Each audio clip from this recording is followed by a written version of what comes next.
Welcome back again to Anointed Lady TV, my correct people. We know say na we dey like give you ogbonge and legitimate news on wetin dey sup for inside we country Nigeria. So the headlines of the koko wey I bring come for you be say court now don support the CBN's regulation on collection of customers' social media handle. And the other informate wey I bring come for you, the headline be say federal government now dey don dey yarn say the 20 trillion naira pension funds say e dey safe o, say make country people dem do the calms.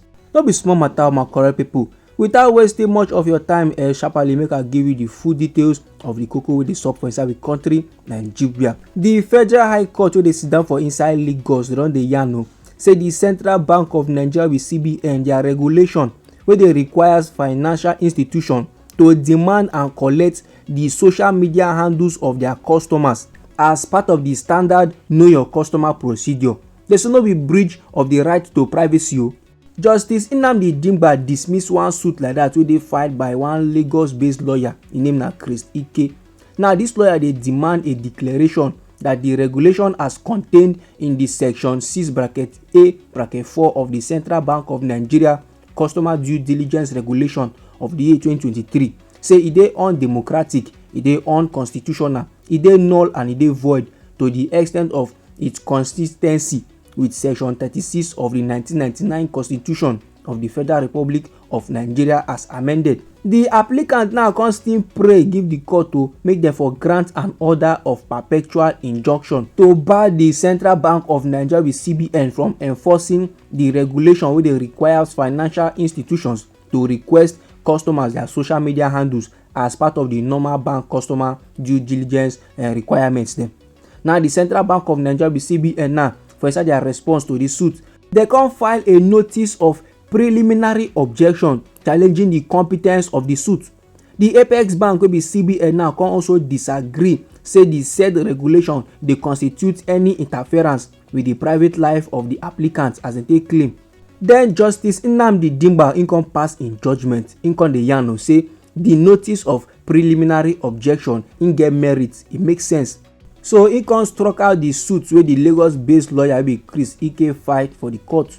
Then the judge now come dey yarn o say for im own point of view, say the provision of a social media handle say na the same thing as the provision of email address, phone numbers and other means wey the bank go use take contact their po ten tial customer, or na due diligence to know if the person now dey fit or if na proper person for the bank to do business with. And as such, the regulation e no amount to any infringement on the right to privacy. E no go cause any harm to country people dem. Justice Nnamdi Dimba come still dey yarn my correct people say the essence of somebody now to dey get social media account say na for them now to dey publicly visible communication wise, and e go still be highly unreasonable to hold the CBN in breach of privacy for that kind matter. According to the judge, he say the applicant now dey claim say the requirements on the CBN regulations for financial institutions to request and collect the social media handle of their customer as part of KYC e dey infringe on the right to privacy. Now this claim e dey very ambitious and e dey amount to a very far throw. That is to say, wetin the applicant now dey thinking say they go fit from there now come dey monitor one or two things, you understand? No be wetin the CBN dey want. So and the regulations now e dey directed to apply to financial institutions dem. E no apply to private individuals like the applicant. And for argument's sake, say even if the applicant now come dey feel as if this regulation say e no get as e wan be, say last thing go still come affect am. Instead this claim now e dey very speculative for the simple reason say e no get anywhere for inside affidavit in support wey dem yarn am say the applicant now e must operate an account with a financial institution, and wey be say that financial institution don already demand im social media handle. You understand?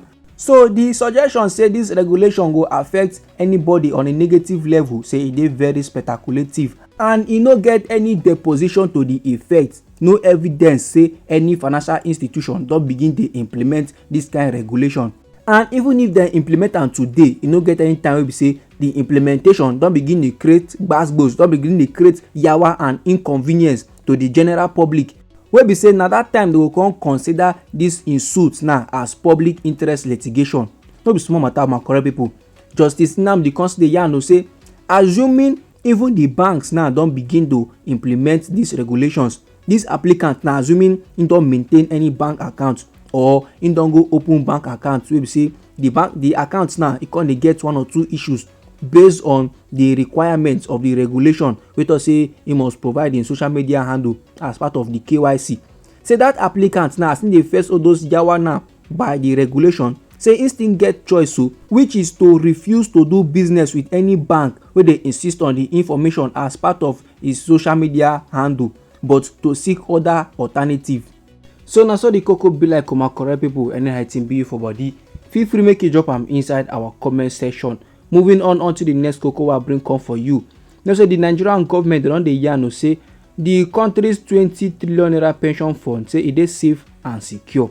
The Minister of Finance wey be Wàhàla Edun, he come yarn this one like this for inside one statement like that wey he come make available to tori people. And make we no forget, my correct people, say I don give you report now say after the last Tuesday's Federal Executive Council meeting, na Oga Wàhàla Edun come dey yarn say the government dey go like to unveil a plan to harness the local funds to finance infrastructure development. You see this particular statement wey this man make, the Nigeria Labour Congress and the Trade Union Congress dem condemn am to the last, as in they no gree at all for the federal government. This one now come make the federal government dey come comot body from tampering with the pension fund. They come say okay, we no go touch am again. For inside one statement now by the NLC president wey be Joe Ajaero and the TUC deputy president wey be Tommy Okon, the organized labour come dey yarn dey give the government say Nigerian workers they don already entrust their hard-earned savings for retirement security, not as a means for government projects. Say no be say they come dey use their money now wey be say they don sweat finish, they don gather take keep, say okay when you don retire so go use this money. Now the government now wan come dey use am take dey do project, say e no make sense. And they come draw ear give the federal government to say in the nearest future, say make the federal government they no try and say they wan dance go where their funds dey. E no go make sense at all, because the past government now as they borrow from the money, they no dey pay back, and some kind mago come dey enter. So therefore make nobody come dey borrow from the pension funds. But however, my correct people, you know say Oga Wàhàla Edun come later deny am. He said they no been get any plan to borrow 20 trillion naira from pension fund for infrastructure development. He said the pension industry now, like most financial industries, then they highly regulated. Say the federal government be no get any intention of going beyond those limitations them, beyond those regulations, beyond those bounds them. Maybe say all those limitations, all those regulations, those bounds, then plaster and there to safeguard workers their pension. He said the only way they announced to the Federal Executive Council be say e get the ongoing initiative now where they draw in all the major stakeholders them in the long-term saving industry. Those people they handle funds where they available over a long period. May they come see how within the regulations and the laws they go fit use those funds to do more investment. They go bring more growth to the areas them. This na how Wàhàla Edun take clarify, my correct people. But after he don yarn finish, countrymen they no still dey satisfied though, because they come dey yarn say this reason wey im dey talk say e sound the same thing as wetin im bin talk the first time. But as the NLC presido and the TUC presido don come outside come dey yarn say make dem comot body totally from their pension fund. They no wan hear say shoot bird mama fly, all those kind of levels dem. So na so the koko be like, my correct people. Anyhow the thing be you for body, feel free make you drop am inside our comment section. You know say this na Anointed Lady TV, where they like give you only ogbonge and legitimate news on wetin dey sup for inside we country Nigeria. So if you never subscribe to this channel, make you try go subscribe and make you turn on the notification bell, so that as they bring the news they come, now you go first get the update and you go get them sharp. And make you try to share the news to your family and friends, so that them too they go know wetin dey sup for inside we country Nigeria. And they bring on that update for you, my correct people. No go anywhere.